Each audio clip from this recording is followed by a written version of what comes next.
Merci encore 1000 fois et donc ravi, pour reprendre une expression à la mode, d'être en marche avec vous sur les chemins d'innovation. Merci beaucoup Pascal. Les chemins d'innovation, c'est la 3e édition. Tout d'abord, c'est un très beau partenariat. Un partenariat avec le Comité Richelieu et l'Observatoire Commedia, 2 écosystèmes qui se ressemblent et qui s'assemblent. Mais c'est aussi tout un temps fort qui s'est déroulé tout au long de cette journée par des ateliers, par des conférences et par des pitchs.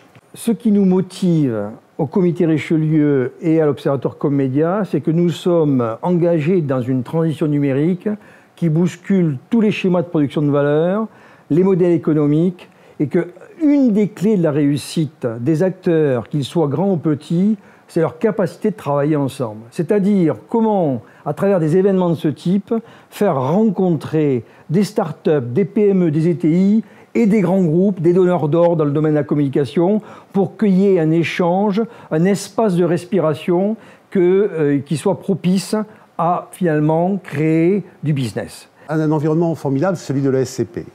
Nous avons pu à la fois véritablement exercer donc l'ensemble des conférences, de les animer, avec de très beaux témoignages, de très beaux intervenants, mais c'est aussi des opérations bienveillantes des acteurs publics, comme effectivement l'UGAP, qui a su sélectionner non loin de 9 de nos entreprises innovantes donc, au sein de leur catalogue, ce qui doit être pour eux un formidable booster de leur activité à ces jeunes entreprises, à ces jeunes pousses. La première chose que je voudrais dire, et là je m'adresse aux PME, il faut absolument que, quand elles s'adressent aux acheteurs publics, qu'elles expliquent pourquoi elles sont différentes et qu'elles expliquent la valeur qu'elles peuvent apporter au niveau de leurs produits et leurs services au niveau des acheteurs publics. Si ça c'est possible, la relation va naître. J'en suis convaincu, d'autant plus qu'il y a des pôles d'achat qui se spécialisent par segment de besoins et que de plus en plus les acheteurs raisonnent besoin et non plus solution, ce qui est encore quelque chose de remarquable. Donc les entrepreneurs, soyez conscients que plus vous saurez différencier votre offre, plus vous saurez l'inscrire dans les besoins exprimés ou non exprimés des acheteurs publics, et plus grande sera votre capacité à rentrer en relation commerciale avec eux. Sinon, c'est trop compliqué et puis les choses ne se font pas. Okay. Peut-être faire réagir Sébastien par rapport à tout ça. Juste un mot, mais pour rejoindre le fait que les ingrédients sont là, mais je reste convaincu qu'il y a beaucoup de monde dans la cuisine. C'est-à-dire que je crois que les autres pays européens que tu citais, et c'est vrai aujourd'hui, on fait le choix parfois d'une mutualisation de l'achat, de centrales d'achat, d'État, collectivités, hôpitaux.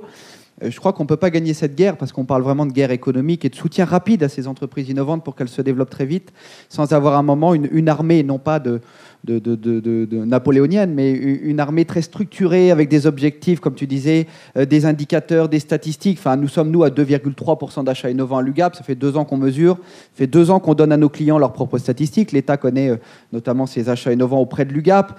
Je crois que 2% pour l'ensemble de l'État et des hôpitaux, je ne suis pas sûr, en tout cas, qu'on y soit encore. D'ailleurs, c'est très difficile à dire puisqu'on ne sait pas mesurer l'achat public. Alors, l'Open Data, en octobre 2018, devrait nous aider.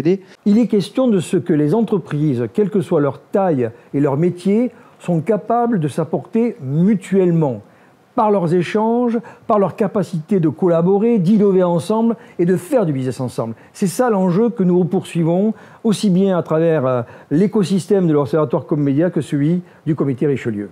Et dernier point majeur, c'est le capital social.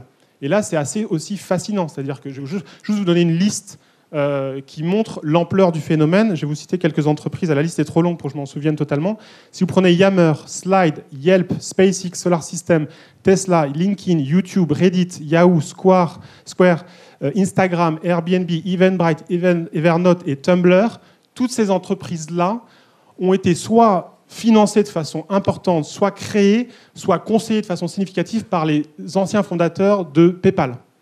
Aux États-Unis, on parle de la PayPal Mafia.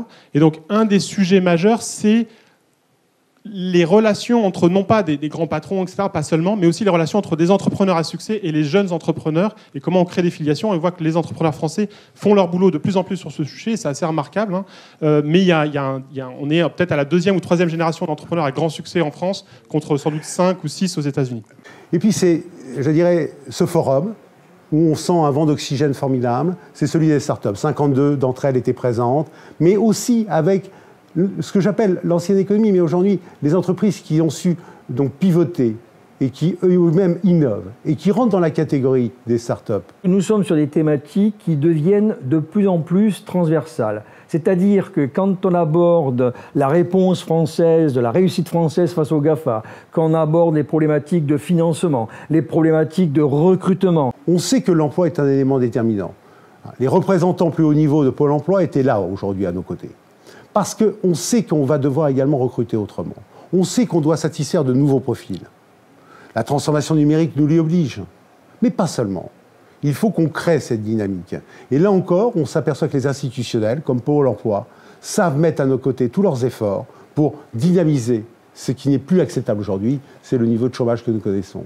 C'est que nous sommes sur des problématiques qui concernent aussi bien nos écosystèmes que finalement les grands acteurs, les grands groupes. On voit bien que par rapport, je dirais, à la révolution industrielle à laquelle nous sommes confrontés, la capacité que les grands acteurs et les plus petits puissent travailler ensemble est un vrai facteur clé de réussite.